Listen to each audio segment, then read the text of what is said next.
Transitioning from being a pro runner to coach was pretty natural and easy for me. It was honestly, it was a lot of the same lifestyle. There's not a lot, there's no weekends or like the hours are all over the place, but you kind of you have hard days and you have easy days. I guess some days I go until my head hits the pillow and just like what in a big workout day and I'm exhausted, and then other days they're lighter and but in general, like I feel like it was a pretty easy transition for me. I had been slowly transitioning over the years, coaching more and more, and so for me, it was not a huge change, but giving up some of the personal goals and watching and helping others reach theirs was I was ready for it too. I had pretty much done everything I wanted to do in running. I was ready to take another take another project on. My coaching philosophy and style has changed for sure over time, and I think a lot of it has maybe been a product of my own racing career. I had certain set, philosophies and things like that when I first started. That over the course of the last 6, 7 years, it's just changed and evolved, and I see things a little bit differently maybe than I did early on. And as an athlete, I was always questioned things, and so I know that athletes naturally do that, and so I like to have a very open, relationship where they can talk to me at any time, and but it's still like the coach has it's what the coach says, on the training, and so they have to trust that, and so building trust is probably the biggest part, and so that they know that you're always thinking about their training, you're thinking about what's right for them, and knowing that they have other things, that maybe are influencing them, things at home, stuff like that. So that's pretty important to me. And I don't think the training, the workouts is so novel sometimes. Sometimes I think it's really just like the building a relationship with the athlete so that they trust you and they know and feel like you're doing everything right for them, and you're always thinking about maybe a couple steps down the road for them too.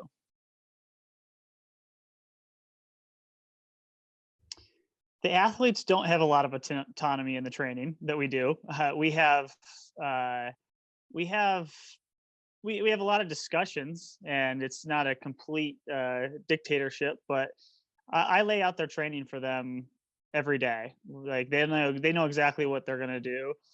They have a final surge account, and so even the days that we're not meeting, they know exactly what their runs are.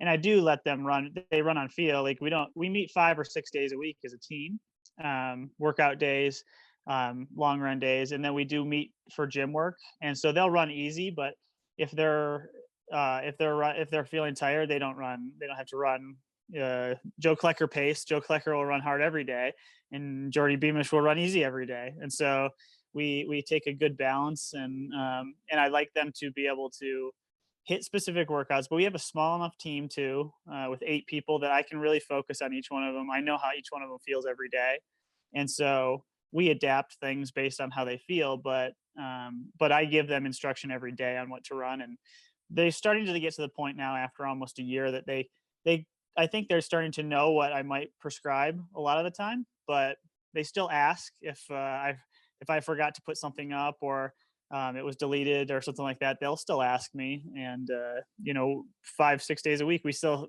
are meeting. So we just I spend a lot of time with the runners too, and so some of the time, that's part of it is you just talking to them, and I'll get a feel of how they're doing without them telling me specifically, hey, I feel really tired.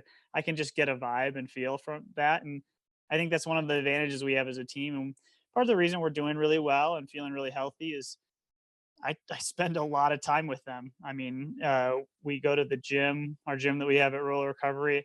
I'm up there every day, like probably 5 6 days a week, and I think they they can always come there, and I know how they're feeling basically the second they walk in the door. And I think that's maybe something that's beneficial about having a smaller group.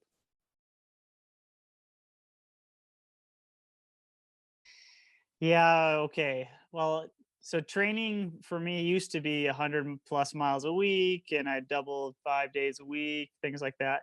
Believe it or not, I still do double sometimes, but it's usually really short.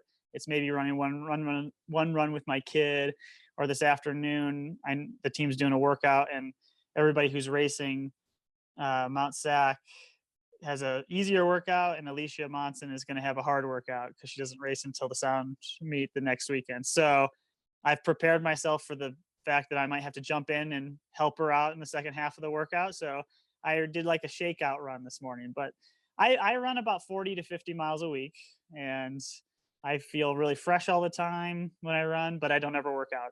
Every run, if I do a workout, it's just something hard. I just run hard, or I might pace Alicia once in a while. But um, yeah, I don't have any goals or desire to really kill myself in training anymore. This morning I had to get out. I knew I'd probably be running this afternoon, but I was like, I want that 5 mile run this morning. I just need that. And I never, years of running professionally, you start to feel like it does become a job. And so after I finally retired, it took me a little bit to get the desire to. I like to do it just because it made me feel good, but now I like to do it because, like, mentally, I feel like I need to do it. And yeah, so it's less physical and more mental now.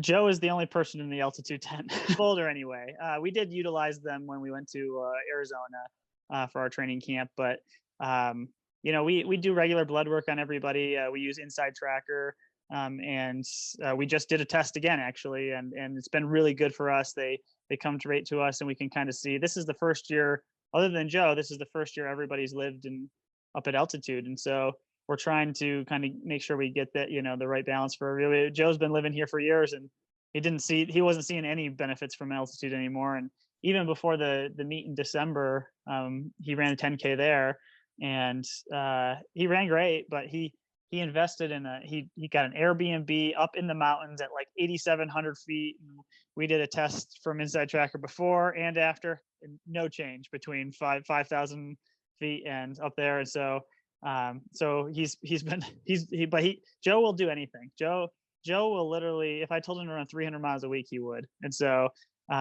Joe is very focused, very yeah. I have to tone Joe back all the time, and so yeah, he's living in the tent though.